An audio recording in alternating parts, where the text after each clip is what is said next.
একবার শ্যামা পুজোর দিনে শ্রীমা বেলুড় মঠে এসেছেন। এসে ঠাকুর ঘরে গিয়ে আত্মারামের পুজোয় বসেছেন।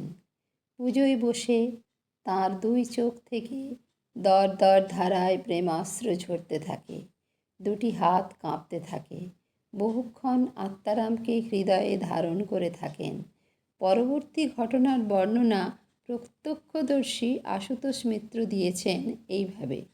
তাঁহার এই আত্মস্থ হইবার সংবাদ বৈদ্যুতিক গতিতে মঠবাসীদিগের মধ্যে প্রচারিত হইয়া গেল।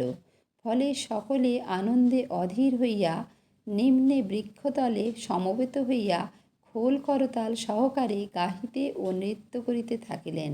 সকলে একত্রিত এক তানে প্রাণ মাতাইয়া এবং নিজেরাও মাতিয়া গাহিতেছেন। বাবা সঙ্গে খেলে মা নেবে কোলে, আয় সবাই মিলে ডাকি জয় মা বলে। বাবা পাগল ভোলা, মা পাগলি মেয়ে, কত রাঙা মা, ওরে দেখ রে চেয়ে। ধেই ধেই ধেই, আয় ধেয়ে ধেয়ে, মা পেয়েছি রে আমরা মায়ের ছেলে।